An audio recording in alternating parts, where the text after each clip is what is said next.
Off the radar, back at it. Today, I am joined by a gentleman best known for his time in WCW and WWF, among many other things. Not only that, this gentleman is known for possibly being one of the best talent enhancers of all time.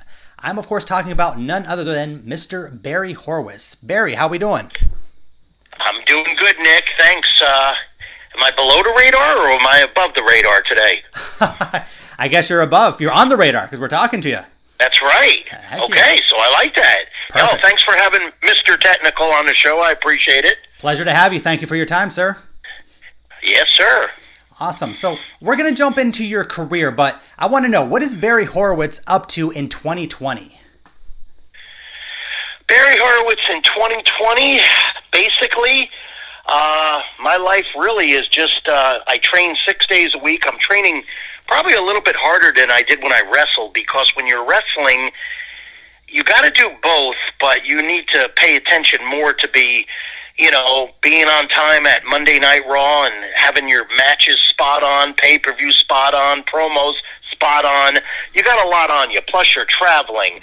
And I feel sorry for these guys now traveling, because with your bags and carrying things, and it's, I thought it was a cluster mess years ago. It's got to be worse for them now, but I don't know. But anyway, I'm doing that, and I am also my Facebook. If you go to Barry Horowitz Facebook, also WWE.com, Cameo.com, ProWrestlingTees.com. I'm all over that, and I'm pursuing basically an agent or a coaching job with a major organization.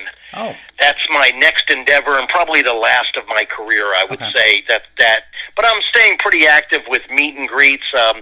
There's a lot all over the country. There's big ones, there's small ones, and actually my next biggest one after this virus cools off is in September in Windsor Locks, Connecticut, from 10 to 3 at the Doubletree Hotel.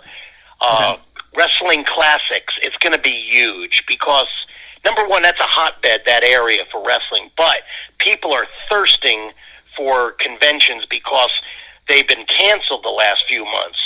WrestleMania I was supposed to be there. And so everybody's been on the back burner. And by the way, I hope you and my fans and everybody else is paying attention to the rules and being safe and taking care of one another and being with your loved ones. And it's real easy, folks. Wash your hands, put your mask on, and you don't need to protest about nothing. Yeah, exactly. I'm not an expert. I just do what I'm told. That's all I know. And I'm not trying to be, I don't get into politics or religion or anything like that in my interviews, but it's just a little ridiculous, because I know, folks, go to third world country, you'll beg to come back here and keep your mouth shut. Right. Go to Red China, go to South Africa or Russia, whatever these third world countries are. You open up your mouth, they'll just chop your hand off in front of anybody. They don't care. A little different there. So, I would just. It's easy to follow. It's easier to follow rules than break. Right. But let's get back to the wrestling. No problem. So that's what I'm doing, and I personal train. I'm a certified nutritionist. I went to FSU for sports nutrition. I recertified myself last year, and I've did that. I also wrestled at FSU. So that's almost a quick thing of what Barry Horowitz is doing. Like I said, staying in shape always. When I meet my fans, I like to look the part, even though a lot of my fans say I haven't changed at all. And since I've been letting my hair grow, they think wow, you look like where you are in the 90s. I said, well, thanks. That's what happens when you take care of yourself and you don't live the rock star life. Imagine that. Heck yeah. Yeah, imagine that. Stay out of the left lane, folks. Great. So I have two questions on your first to answer, just on the introduction. So one, I'm guessing can you divulge where you're looking to get that agent job, and you were invited to WrestleMania with WWE? Did I hear that correctly? Yeah, actually, no. I was with the WrestleMania. I was on there. I was on the WrestleCon, which is another contractor that contracts me there. Okay. It doesn't have to do with the actual WrestleMania. because I'm not under contract or anything to be there. Anybody that's under contract has to be there if they're wrestling or not. I see. Makes sense. As far as an agent job, yes, I would prefer the Performance Center in Orlando. It's 45 minutes from my house, and okay, so I think I would do really well there. I guess they have better plans and they got better people, so they say. Come on, who's a better trainer than Barry Horowitz? Come on. Yeah, well, they think. I mean, there's a couple of guys there that are, if not better than me, just as good. Mm-hmm. But otherwise, some of these guys don't know a wrist lock from a wristwatch. Right. I mean, I got more shower time than they got lifetime. So, I don't know. But they know it all. And it's funny that in All Elite, which I would love, I know everybody there but Cody. It's funny that Billy Gunn is the head trainer. Yeah. And I had Billy Gunn's tryout match in White Plains, New York. Him and Bart Gunn against me and Reno Riggins. You know, we tried him out. They wanted to take a look at him. So excellent. And nothing against Billy, but you know, I've been around longer. But Billy's in good shape, and I guess he's doing well, and I'm happy for him. So right now, I'm going to pursue NWA and Ring of Honor. Okay. And I think a lot of people count Barry Horowitz out, and the only thing I could say to that is they don't know how to count. Obviously. Don't count Barry Horowitz out, people. No. Or learn how to count. Learn how to count. Yeah, that's good. I think it's a lot of jealousy. It's in any walk of life, country music, football, NBA, Hollywood. It's all about, this guy could take my spot. You know, when you think like that, you must be insecure about your position, because when I teach or I wrestle all these years, I never thought of, well, Bret Hart's going to outdo me. Owen Hart's going to outdo me. I never thought that way. You know what I thought about? Concentrate on yourself, folks. Yeah. Do your job, like Bill Belichick says, and that's it. Do your job. Your biggest competition is generally with yourself. That's how you should look at it. Yeah. You know, and if more guys would think about it, the philosophy is, I got to get myself over. I got to do it. No, guys, get the match over. Get the match over. Great what advice. Does that mean? That means everybody that's participated in.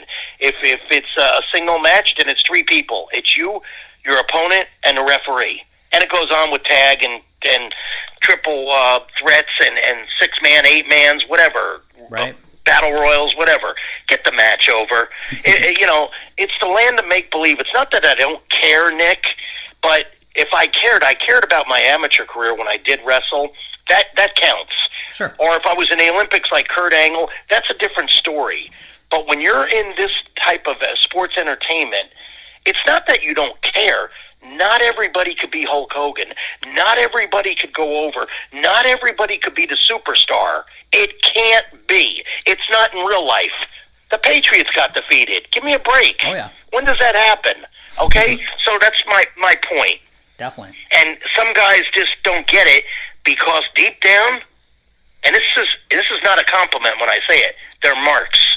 Okay. And that's not a good term when I call a wrestler a mark. He's a mark for himself or the business. I'm a fan of myself in the business. I'm not a friggin' mark. Okay. Excellent. Good points. Yep. Definitely. There's a difference. Very good. So.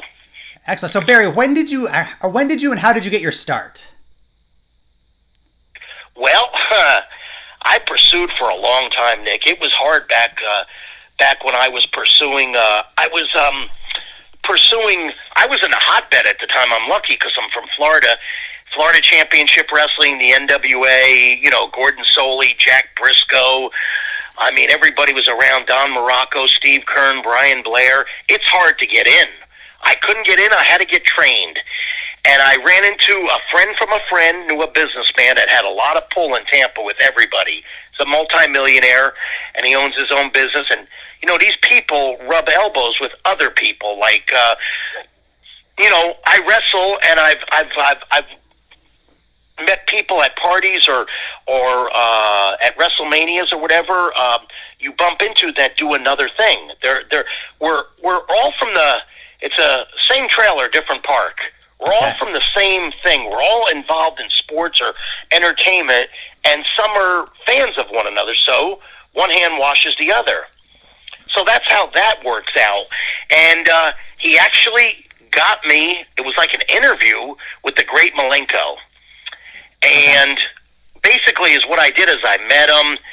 He talked to me, stipulations and whatnot, and told me what was going on. And I trained for about a year in a mattress factory in Tampa. It was about 104 degrees in the summer and 40 in the winter.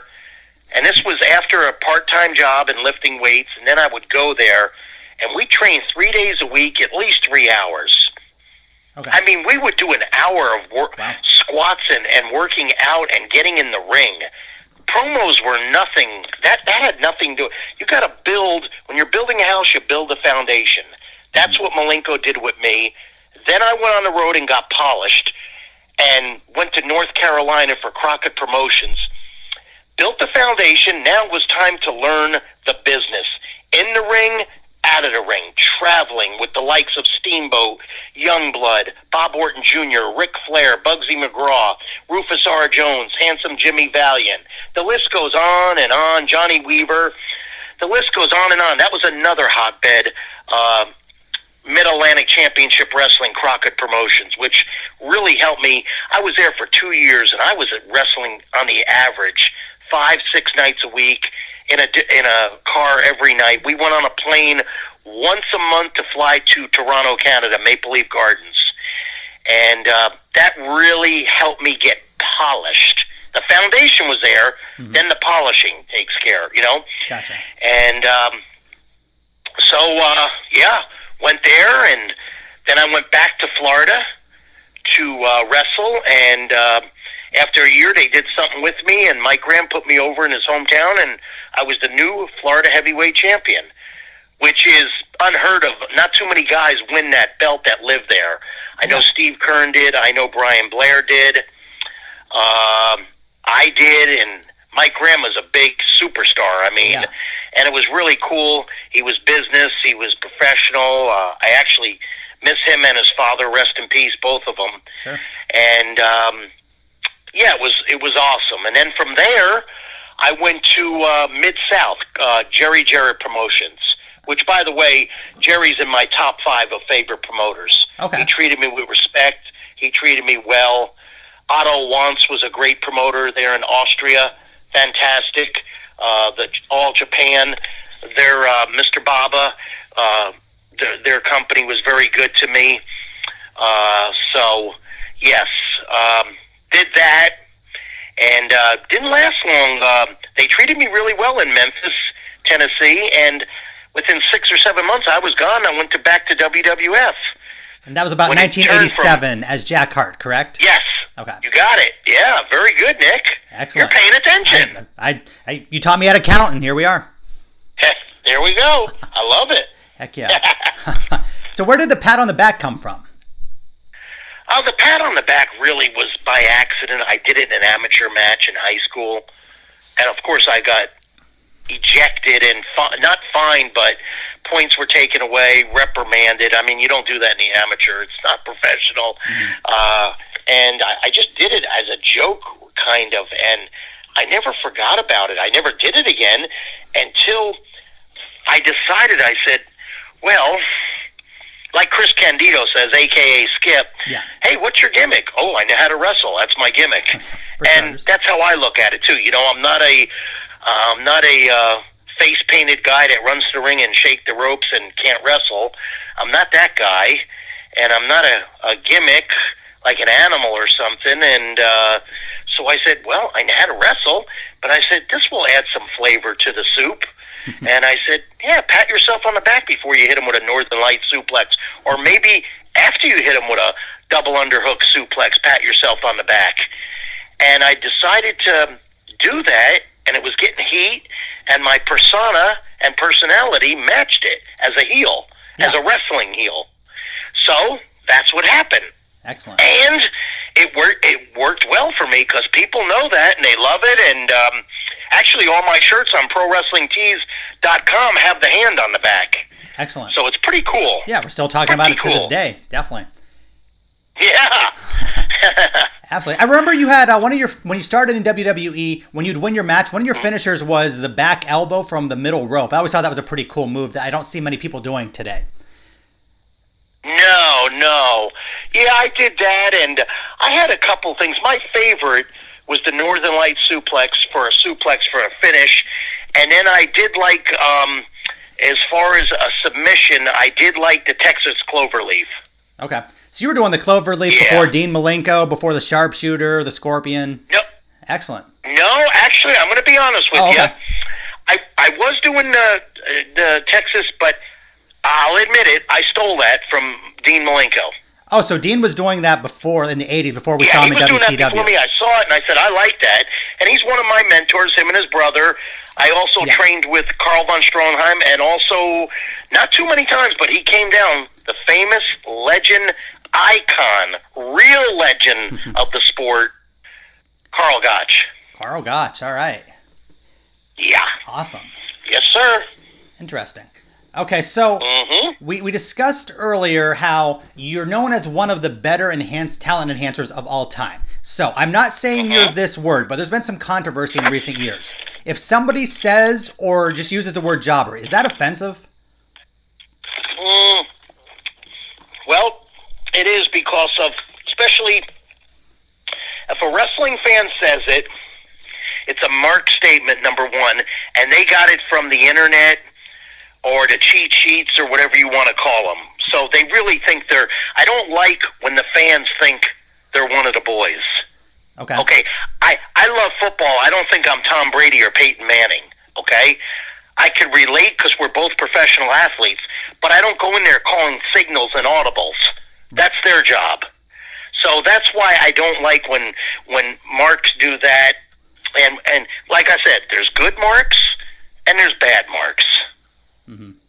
You know, bad marks, they do shit like that, and also they think backyard wrestling is the coming of Christ. Okay. Interesting. So it's not. It's not. Okay, so no. So obviously you would be called a talent enhancer because I mean you were a great worker, you were in great shape, you had a lot, you knew the business inside and out. Now, is it possible that some people are jobbers that just almost took it as a joke, that weren't in shape, that just went there to collect a paycheck? Yeah. Would you say? You know what? I'm glad you said that, and you said it well. And I'm not just patting you on the back, so to speak. Thank you. Thank you. I'll take it though. Your statement. You can have it. You can have it. I won't sue you. I'm going to say you hit the nail right on the head, Nick. There is some guys, I'm not going to name names, I know a few of them, and they're great guys. This is back a long time ago, because I don't think it exists anymore. This is guys that never had an amateur background. They're just a fan or a mark for the wrestling business. They get smartened up, they get taught, they get some shorts from Walmart, maybe they order some real boots. They don't really look the part. Most of them are skinny or fat, and they just get beat up, and but they're getting beat up because all they know how to do is bump. They really don't know how to work. See, I could go out there with The Undertaker and put him over in 3 minutes. Granted, he's over, but without Barry Horowitz making all his stuff look good, he's going to get over even better. So I am needed. I am needed. Yeah. Now, think about, I don't care who you are. I don't care if you go out there with Bret Hart, Ric Flair, Steamboat, myself, Owen Hart, Brad Armstrong. If I hip toss you and you take it like a sack of potatoes, if I give you a figure four and you no-sell it, think about it. You're not going to get over and put asses in the seats. People will not believe in you. Right. Especially now, the marks are smart to the business. Definitely. You can just Google everything. See what I'm getting at? I do. See what I'm saying? I do. So, there is, and there is guys, and they knew it too. They had a full-time job. I'm just doing this. Like, I remember guys coming up, hey, Barry, or even promote, we just need you. I go, wait a minute, guys. I'm not here I'm not being, trying to put myself over or come across as a superstar, but I'm not here to fill in or work for a few days. This is what I do for a living. Sure. I'm not on the practice squad for the Tampa Bay Buccaneers. I want to be first string. I'll work for it. You can't put me in there right away. You know, that's another thing. Some of these guys that are broken in 6 months and never even go to first, second match, you're putting the North American title on them instantly. I refer that to music. Garth Brooks, the song The Dance, yes. and also Miley Cyrus, The Climb. Listen to the words. Basically, in a nutshell, it means the dance, you can't get to the dance, you can't do the climb, you got to pay your friggin' dues. Heck yeah. That's what you got to do. If I had my way, everybody would get broken in Japan. And you'd learn to respect this business. Nice and intense there. Yeah. And if you're worried about your win-loss record, guys, and tarnishing your availability, listen, guys, drop everything, join the UFC, call Dana White. You'll get your ass stretched and beat in about 20 seconds from people like Brock Lesnar, John Bones Jones. The list goes on. For sure. You'll get knocked out or you'll get submitted real quick. So don't think you're a tough guy. Heck yeah. All right, so speaking of wins and losses that you had just talked about, you did have a nice little push in 95. You had your upset victory over Skip. You were in the Survivor Series. You're in the Royal Rumble a year later. Yep. So being so good at enhancing other talent, how was it to get a nice push and you had that underdog story or you're getting some big wins? How was that? Oh, it was fantastic. It really, I went from heel to babyface. That year was tremendous. I mean, the wrestling magazine came to my house and did an interview when I was living in Tennessee. I was captain of my team at Survivor Series. I was in your house matches. I was at WrestleMania. I did everything. I was on the celebrity softball team in Anaheim against reality stars. I mean, I was involved in everything. They made a shirt of me. It was really good, and I think I deserved it, and I really worked hard for that. You know how many times I could have left and said, like these other guys, I'm not going to do nothing. I'd rather work the indies, and they'll give me a title, and I'll make a couple of $100 a week. No, that's not me. I need to get beat and make thousands. Heck yeah. So if you want to beat, see what I'm getting at? I do, yeah. Yeah. So it's not how much you make; it's how much you save it in the wrestling business. Once told to me by Roddy Piper and Johnny Weaver. Great advice. Heck yeah. Yep. Okay, so now what went on behind the scenes there? Now, did they kind of talk to you with the writers or Vince McMahon? Hey, you've worked your butt off. You've never given us a problem. We're going to give you this push, or how was it more organic? Once again, you hit it on the. That's really nice how you said that, and I wish it was that way, but it wasn't. I walked into TV. Let's see. It was either State College, Pennsylvania, or Wilkesboro. I'm not positive. And I was told to see the cafeteria was empty, and we had catering. And hey, Pat Patterson needs to talk to you. Okay, I sat down with Pat. He lays out the whole thing.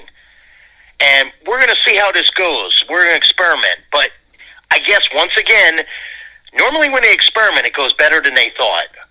Because after that night, what happened was I was on a match against Skip at the Bradley Center in Milwaukee. And the agent, if I'm not mistaken, was either Dave Hebner or Jack Lanza. And they reported it back to the office that we had a hell of a match.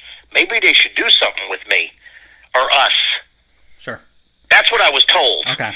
And anyway, he laid it out, and that was that. And then we went on to each week. I would do promos. I would do whatever they want. They wanted me to dress different and stuff like that. And that wasn't really me, my character. But see, other guys, well, I can't do that. See, I'm not like that. It's not that I'm afraid. This is my lifelong dream. This is what I'm getting at about when I see professional football players. I'm using them for example because for some reason these dumbasses don't get it. They go through high school, pee-wee football, college, everything. You get in the pros, you sign this big sign, you're making money, and you get on the internet and you're downing women or you're in a bar off season at 4 a.m. with a gun. See, it's real simple, guys. Stay at home, count your money, do all that party and everything on when you're retired and all that, and then that's not my life. Well, that's too damn bad. You got it so bad, signing for $50 million. Right. You got Poor it thing. so bad. Poor thing. You can't abide by the rules. Do you know how many guys that are on the practice squad and teams would love that? Absolutely. Just for a year. I call it stupid and ignorant because, now correct me if I'm wrong, but I don't know these people, but it sure worked out for Brady. It sure worked out for Peyton Manning, Dan Marino, Montana, Warren Moon. It worked out for them. Why? Because you did it right. Once again, do your job. Do your job. Words to live by. Absolutely. That's right. Belichick's the best. He is. Great coach. So you were there with the Clique being pretty hot. There's been a lot of mixed reviews on how Shawn Michaels treated other wrestlers in the back in the locker room during matches. Do you have any stories? Was he good to you, or any issues you can think of? He's fine. I never had a problem with Shawn. I worked with him. Never had a problem working with him. He's a wise guy sometimes. That he is. He's a smart ass. Okay. I'm not going to say I don't know how Shawn is now. I haven't seen or talked to Shawn in 20 years. I heard he's married with kids. He's a born-again, a religious person. So I don't know. I hope that's for real, because some people use it for a tagline or a new tattoo. You know, so I don't know. But if he is, great. But he's never hurt me in the ring. He's never, you know, he smarted off to me. I'd smart off to him, but he was never vindictive or nothing. And I never been outside of the ring or the building with him, traveling with him, nothing like that. So okay, awesome. Yeah, that's good. Yeah, I'm not in the bars or nothing. I was never into that. So hard to get in trouble late night at a bar or a club when you're in the hotel room. Yeah, and plus, here's the deal. I almost treat it like a shoot, and it's worked for me. I need to get food in me. I need my 8 hours sleep. I don't know if I got to catch a flight the next morning. I need my sleep. And I normally would stay alone. If I stayed with somebody, it's somebody similar to me. Like off the top of my head, I could easily, you know, and I have already stayed with Barry Darso, a.k.a. Demolition. Sure. He was Repo Man, Smash. Blacktop Bully. He was Smash. And then also another good guy is Kevin Kelly, a.k.a. Nails. I got a bunch of different people, you know, Tim Horner. I'm sorry, Nails the wrestler, or are you talking about the announcer, the guy that do the interviews? No, Nails the wrestler. That was his name, Kevin Kelly? I thought it was Kevin something different. His real name is Kevin Kelly, a.k.a. Nails. Okay. Can you, because usually I don't hear that. There is another Kevin Kelly that's what I was thinking for WWF, and now he works for somebody else. I don't know who. Okay. So, and I apologize for cutting you off. Can you tell me a little bit about Nails? Because it seems like most of the stories I hear are relatively bad about him, and you have good things to say. I'd like to hear that if you can comment. No, he's a good guy. He's a hard worker. He's in business for himself. He's making more money now than he does when he wrestles. He's a legitimate tough guy from Minnesota. He won a tough man contest, bench press contest. He's a legit badass. He is in the circle, in my eyes. You know, you've heard stories about the tough guys of wrestling, and at the top is Haku, Nails, and of course Hawk from the Road Warriors. Sure. Now there's other tough guys too, the Steiners, you know, different ones, but it's hard to topple Barbarian and Haku, Nails, and Hawk. Gotcha. I mean, yeah, these are real, you know, Bob Orton Jr., tough guy too. You know, there's, you know, a good amount. Okay. So you weren't really a bar guy, and there's a lot of stories about Barbarian, Haku, possibly Nails as well, doing this or that to people. Do you remember seeing anything? Again, I know you didn't go out much. Did you see a situation where Barbarian or Haku manhandled somebody or a group of people? No, never saw it. Okay, you just know never saw it. Never traveled with them. Never been, because mostly when I traveled, if I was in the same hotel as those other guys, they're at the bar, or maybe they're going to bed early, but I didn't see them. I shut my door and that's that. Or I would stay at separate hotels just because I'm not into the bar scene. Plus, if you're at the Marriott and stuff, they can afford it, or maybe they can't. But I'm not spending all that when I could stay. You know, I could stay at a Comfort Inn or a Fairfield Inn. I don't need to be at the Hilton or whatever. There's no reason for it. I'm there for so many hours. That's it. Nothing seems to ever happen good after midnight at a bar anyway, so nothing wrong with that. No, and especially when people know you're a wrestler and, By the third beer, they think they got beer muscles, and sometimes the wrestlers think they have too. So, yeah, not into that. Sure, nothing wrong with that. So you were in WWE to about, actually switched over to WCW in '97. The Monday Night Wars were red hot. So how was that? Did they recruit you? Did you reach out to them? I reached out to Terry Taylor. He helped me out. He did me really well. That was great, and yeah, I did well there. I did well, and I was on Nitros and Thunders and pay-per-views, and then it just got down to just doing Saturday nights. So I'd only work twice a month and get paid well. And yeah, I just wish it wasn't bought out, and I wish I was told, and I wish, you would think the loyalty. I worked for Vince's dad and him. The loyalty would be there, which it is for other people that can't lace my boots or troublemakers, but not me. Maybe I need to be a troublemaker and maybe cause some attention. I tell people, maybe get in trouble, do some steroid, do some drugs, wreck some rent-a-cars. I'll be world champion tomorrow morning, Nick. I want to see an article on TMZ. Barry Horowitz raises hell at a bar or something. You know what? The normal person, especially in the wrestling business, wouldn't believe it. Oh, no. No. Yeah, because I don't do that crap. Yeah, not at all. It would be, people wouldn't even like, oh, that's fake news or something like that. Yeah, that's fake news, exactly. You got it. Heck yeah. So everything in the NWO was big at the time. Can you remember how the NWO was? Everything was good there, no issues? No issues. I've never... I mean, you made everybody look good, so I can't see why they would have a problem with you. Every match was good. No, I get along with Kevin Nash really good. Scott Hall's cool. Hogan. Yeah, I never, no issues. Awesome. Not that I can recall. Sure. And if there was ribs and stuff, I don't put ribs over. You don't sell it if somebody plays a joke on you or something. No, I don't. First of all, it's childish, but unless it's really vindictive something and I'm called out in the locker room and I got to assert myself, but most of them are gutless and doing it behind your back. And if it's a small rib, I don't care. I don't care. It's part of it, but I don't know if things have changed now that the companies have become fair trade and public that, you don't want to be doing stuff like that, Yeah, definitely. Yeah. Do you have a relationship with Eric Bischoff still to this day, or? No, I actually don't really know Eric Bischoff well at all. Whatchamacallit? No. I'm going to say, no, I don't. I think I've spoke to him once.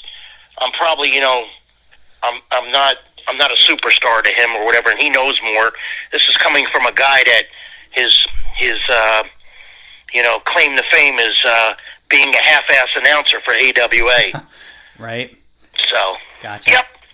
Awesome. I figured, if I turn heel on these interviews and be a prick sometimes, I'll get more respect. Definitely. Turn heel all you want, my friend. Heck yeah.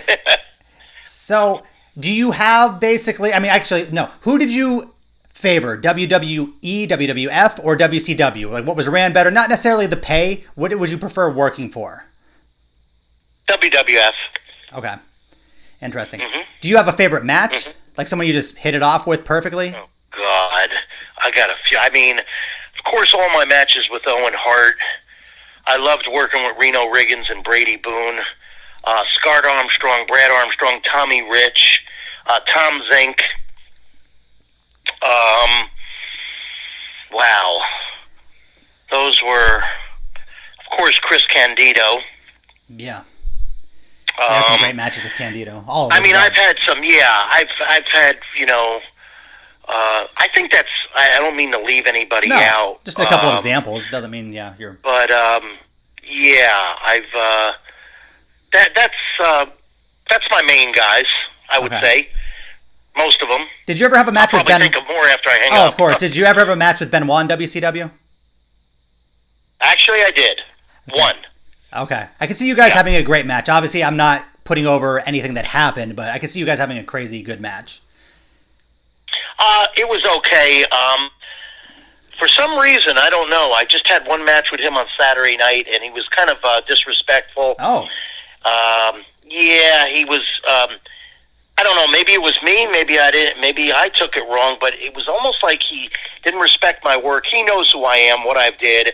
If you're not, your buddy's right there in the locker room. Eddie Guerrero, Dean Malenko. Call up Owen Hart.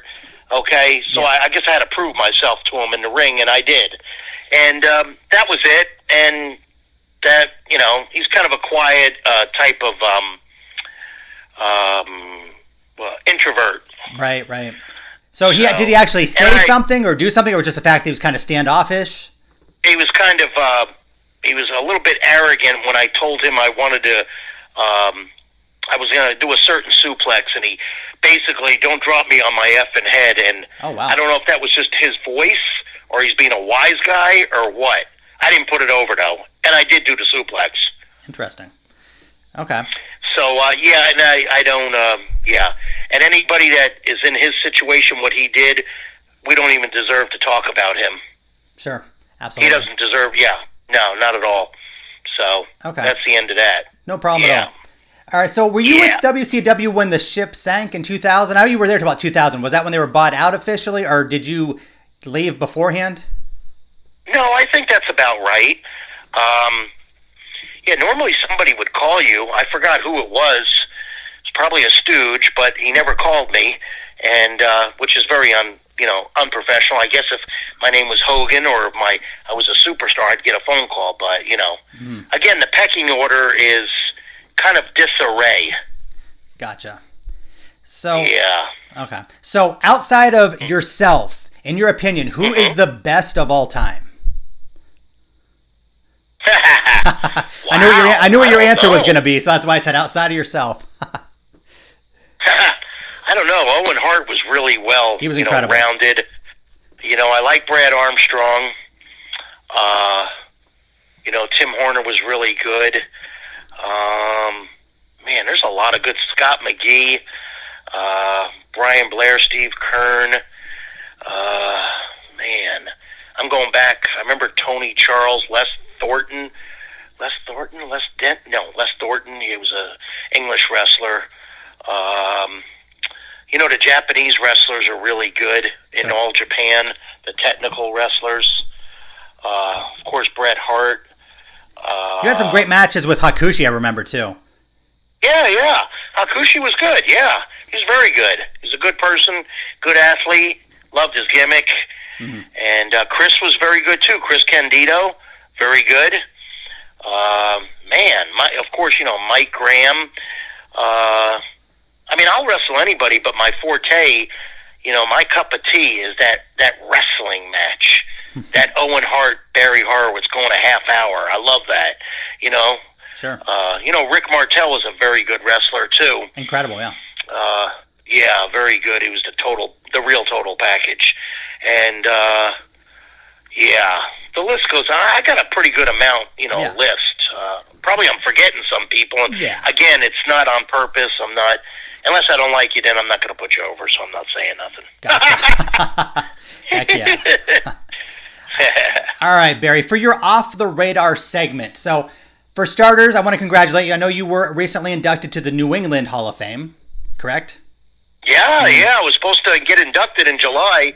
It's been postponed because of the pandemic, and I was really looking forward to that and getting up there. And I like that area, that Northeast, it's another hotbed of wrestling. It still is to this day. That Northeast, between Jersey, Philly, Boston, New York, I bet you there's a wrestling event or something to do with wrestling every weekend. That's how big and populated it is. Okay. Nice. Oh, yeah. So, all right. So, with that being said, what is your opinion of the WWE Hall of Fame, and do you think you'll ever make it? The WWE Hall of Fame, it's just, I don't know where the headquarters is, number one. It is entertaining, but there's some people that, come on now. You didn't pay your dues enough to be in there. It was just, okay, we're running out of people. Let's put somebody in there that's one of not Triple relevant. H's buddies? Yeah, probably, yeah. Something like that. You know what would be really cool, and maybe I'm speaking for myself, but think about what I'm about to say. All these ideas Vince does, or whoever does it, the booking committee, I really don't know, but this is hypothetically, and you got all these ideas, and some of them are bizarre and crazy, and they don't get over, but you still do them on Monday Night Raw or whatever. But why couldn't you have a Hall of Fame for enhancement talent and actually shoot with it and say that or word it different? Yeah, I agree. Why not? Try it 1 year. What do you got to lose? Why don't you take care of the people? Now, there can only be a handful, and I'm definitely in there. 100%. And I'm talking about guys that are, that deserve, not just ham and eggers. And it would be, I think people, I know the wrestling fans of today would friggin' love it. I know it. I'm positive. Oh, absolutely would. You know what? I I would go as so far as if I came out and patted myself on the back and introduced and I didn't get a pop, don't pay me. That's how I like it. That's how credible and accountable my career is, and how sure I am of myself. Not cocky. I'm sure because I'm very confident about that. That I'm not the opposite. Gotcha. Like worried. Oh, somebody's going to take my spot. We talked about that. Right. It's insecurity. Definitely. So, all right. So, off the top of my head, say we're going to have an enhancement talent Hall of Fame next year. Off the top of my head, I'm going to say we got Barry Horowitz, Jim Powers, Brooklyn Brawler, The Gambler, Pez Whatley. Do you like that class? I do like that. Yeah, you mentioned somebody I didn't care for, but it doesn't deserve to be in a Hall of Fame, not in my eyes. Are you allowed to say which one, or you rather not bring it up? I mean, I don't care. I'm not scared of anything. I thought you were a heel. Aren't you a heel now? Yeah, that's right. Yeah. Yeah. I think they should be capable workers and look these. I mean, the whole gamut. But was one of them a bad worker? Yeah, I mean, what am I missing? I guess. What's that now? Was one of the 5 that I mentioned a bad worker in terms of putting people over? I don't think his work is good. Okay. I don't think no, not at all. Okay. But for the most part, what you said, you named some good people. I mean, there's much more. There's definitely much more. Just going off the top of my head, but yeah, there's much more. Yep. So anyway, I remember Coco Beware got a lot of negative comments. I mean, it was mixed reviews when he got enhanced or he got put into the Hall of Fame, but he was an incredible performer in my opinion. I mean, did you have an issue with that? No, I didn't even know he was in the Hall of Fame. Yeah, he was in maybe, I'm going off the top of my head. Someone doesn't have to put in the comments that I'm wrong, but I want to say it was 2006, 2007. No, it's probably 2008 actually. Okay. But nevertheless. Okay. But yeah. So that was 12 years ago, and what happened?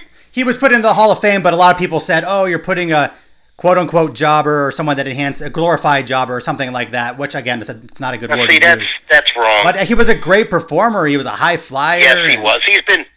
And he was before, Coco Beware. He was Coco Beware. He was with his partner. I forgot the guy's name. And he's a good guy, too. And he worked for Jarrett and everything. No, I don't. Yeah, that's just haters. That's all that is. Yeah, he has millions of fans. There's just that small amount that make those stupid comments for unnecessary reasons. Exactly. Okay. So who should be in the Hall of Fame that's not? I'm sorry? Who should be in the Hall of Fame that's not? Well, I think myself should be in there. I think Rick Martel should be in there. Wow. What do you think about Earthquake? I always thought Earthquake should have been in by now. Yeah, you're right. I didn't think of that. I think Typhoon Tugboat should be in there. Put him in as a tag team. Natural disasters. I know there's problems, and it's a touchy subject, but Owen Hart should definitely have been in there. I think that's his wife that's not signing off on that, but yeah, he should have been there a long time. Yeah, it's a shame. But that's okay. I understand that. That's a whole different ball game. I don't know. Is Don Morocco in the Hall of Fame? I do believe he is. Yes. Good, because he deserves it. Yeah. Bob Orton. I think Bob Orton Jr. is a Hall of Famer. Yes. Good. That's important. Yep. Yeah. I'm just trying to. What's that? Yeah, you named a few good ones though. Yeah. Yeah. So yeah, I'm sure I'm missing some people, but again, it's not on purpose. Yeah, no problem. Do you have any type of relationship with Vince McMahon at all, or what's your opinion of him? I mean, he's a businessman. No, I mean, he's treated me nicely. I wish, him and his committee would have kept me longer. I mean, I'm grateful for what I got. I'm not griping or anything. I really wish that they would consider me as a coach. I would be advantageous to the company. I would think, see, again, I would try to improve. Not me, not try to outcoach anybody, just try to teach people, and, why not? Yeah. Why not? You try everything else. You try everybody. You do this, but won't give me. Do I got this unknown heat that I don't know about? Oh yeah, you're too nice, Barry, or you're an enhancement talent. So see, if you said that, I would just call you fucking Mark. I go, really? Shame on you for being so nice, by the way. Yeah, because I've heard of some people that are in that performance center never even worked for Vince Senior or Junior. They never really had a great career, but they've got a position there. Yeah, you think you'd be a no-brainer to work there. Yeah, or cause problems when they were on the road and stuff. And amazing. Amazing. Won't even, hey, let's just try Barry for 6 months, a year, 3 months, 2 months. See? A little trial or something. Again, I'm not begging, but somebody will be out there, and when they do get me, they'll be happy, and their product will improve. Oh, absolutely. I'll make it improve. It makes no sense that you wouldn't be. I mean, I almost would have guessed before I started talking to you recently that maybe they reached out to you and you just decided not to. But yeah, why would? Yeah. With your track record and how well you made others look, they need that too. I've heard this, Nick. I've heard this from almost every interview and podcast I do, so it must be true. Where there's smoke, there's fire. Telephone, telegraph, telewrestler. When you hear of a story of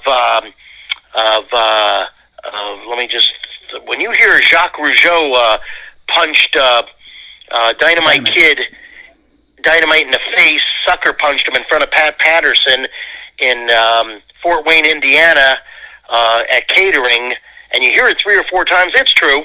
It's true. Definitely. And by the way, it is true. I was there. Okay. You watched it happen? Mm-hmm.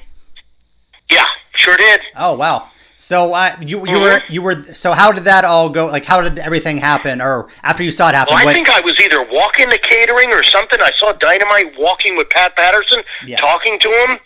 He was like 100 feet from me on the right side of me, and all of a sudden I see Jacques walk by and just swung right in the face. I don't know if it was a punch. I heard stories. Now, again, here's another one. I've heard this twice, so maybe it's true that he had a roll of quarters in his hand. That's what he said in his own interviews, yes. Oh, he did? So see what I'm saying? Yeah. Okay. His dad taught him that trick, I guess, to get the roll of quarters and you sock him right in the mouth. Yeah, because Jacques' not a fighter, and I guess maybe Dynamite was bullying him and stuff like that. Yeah. I don't agree with the sucker punch. Yeah. But anyway. Do you think that was the downfall of Dynamite's career? Because he was released shortly after that. I know, unfortunately, he had a tragic ending. He passed away recently. Do you think that played a role? Because he was a tough guy. I mean, do you think that got into his head and his life changed after that moment? I don't know. He was a tough guy. He did well in Japan. I never had a problem with him in the ring. He worked a little stiff, but he never hurt me. I've had Davey Boy I liked working with a little bit better. But they ribbed me and stuff, but it was in jest. And in fact, they even said it to me. Because if they really didn't like you, they're going to rib you hard or, glue your Halliburton suitcase to the ceiling, which I think they did to somebody, and cut off the sleeves of their $2,000 Swiss suit or something. Terry Taylor, excuse me, sorry. I didn't hear anything. Yeah, I didn't either. It's just a frog in my throat. Ribbit. Yeah, definitely. Rebate. But anyway, so maybe it was. Maybe he didn't save his money. I don't know, but where he was living and how he passed is pretty tragic. Definitely. Yeah, sad. Yeah, so I don't know. It may, I don't know. Wow. Yeah, definitely. Maybe less ribs and just do the job and save your money. Don't live above your means, and heck, Definitely. You'll do good. I hope, anyway. Right, for sure. Well, Barry, it was an absolute pleasure talking. Did you have anything else? I know you promoted a couple things at the beginning in the interview. Anything else you want to bring up, how fans can contact you? Oh, they can contact me through Facebook. And again, if they like my shirts, 4 brand new shirts on ProWrestlingTees.com. They're really awesome shirts. They're Gildan shirts, and the company is awesome. If you go to their website, check it out. It's incredible. They're the #1 T-shirt wrestling company in the world. And they got everybody. I think the only person by law they can't have, don't quote me on this, is I think Hogan and Undertaker. Okay. And I think that's it. I think you're right. And Owen Hart was on that list until a couple months ago, if I'm not mistaken. Or he has at least some type of... on there? Or he has some type of shirt. Maybe it's not Pro Wrestling Tees. Maybe it's just some type of shirt in general that was allowed to release. Yeah. Maybe that's what it was. But that and the Cameo.com, I've got a lot of fans. In fact, when I'm done with you, I had one just sent to me an hour ago. It's probably either... The favorites are the birthday, once in a while it's an anniversary or a pep talk, and then it's a verbal assault. Oh, okay. Which is my favorite, by the way. When you say verbal assault, we're just talking about you're just giving a promo? You're just shooting someone? trash talk and I cut a verbal assault promo on the poor victim. Nice. From the guy who sent it to his friend. Very good. Before I let you go, do you want to trash talk me real quick? Oh, sure. Let's see what we could do with Nick. I don't know. You've been too nice. I'm kind of my guard's down a little bit. Man, I mean, I heard you used to model socks on the radio. I don't know if that's true. No. I don't know about that. I got paid. I don't know if that's true. Did you? Okay. So I don't know. I'm not. We'll take that. That was got a nice. Me on that one. That was a nice intro. I really put you on the spot. Plus, I enjoyed the interview, and I love being on the radar and talking to Nick. And hopefully, we will do a virtual one next time, which the fans could see my good looks and beautiful body and hair. See how good you're still looking. Looking like a goddess here, or a god, excuse me. Right. Just buried myself. That's all right. But awesome. I want to say this, that think about what I'm about to say. There is a lot of great wrestlers. Well, I think there is anyway. But Barry Horowitz wrestles great. True. Very true. Words to live by, folks. Yes. And it does make sense. It does. Unlike some people say it doesn't, and that's when I just give them, well, what you just said made about as much sense as an elevator in an outhouse. A lot of great wrestlers, but Barry Horowitz wrestles great. That's right. Absolutely. That's right. Perfect. Well, Barry, I appreciate your time. Thank you so much, and we'll work on a part 2 down the road here. Oh, definitely, Nick. We got to do a part 2. People could see, and we'll have a chapter 2. I've always got. Hopefully, I have my book out next year, and that's going to be cool. It's going to be wrestling stories, and I'm also. I forgot to mention that I am on this live auction twice a month. It's Good Times Auction. It's a live auction from Brooklyn, New York, and it's run by Richie Sorrentino.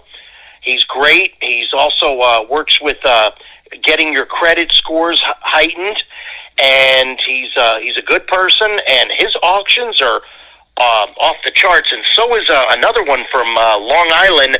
Keep this in mind. I don't know the name of his show, but his name is Nick Christie. Okay. And he has his memorabilia collection, I don't know of anybody that's got anything bigger than his, except for maybe his friend Andrew. Okay. And when I mean big, I'm talking every belt. I'm talking Ric Flair robes, Ultimate Warrior trunks. Wow. I'm talking stuff that people don't. This is the real deal, legit stuff. He gets it. He gets it anywhere from here to Japan, sent to his residence, and he does these auctions, and it's really good. And then again, Richie too. And there's other ones, but these guys are really good guys. Some of those guys up there are not good, and you don't want to mess with their auctions. But these two, solid, and I mean solid. They're good people, and they're going to take care of you. Very solid, and thank you so much for the solid interview, Barry. Oh, yeah, I meant to ask you, Yeah. Nick. Thank you for the solid interview and your time. Where are you from again? Erie, Pennsylvania. That's right. I forgot about that. You know, you could tell a guy from Erie, but you can't tell him much. You can't. Not at all. You can't. You just friggin' can't. You cannot. So thank you, Nick. Thank you. I'm looking forward to part 2, the virtual one. And to everybody, yourself, your family, stay safe, follow the rules, love one another, have a good life. Yes, sir. We'll be in touch. Oh. Thank you. Keep in touch with yourself. Yep.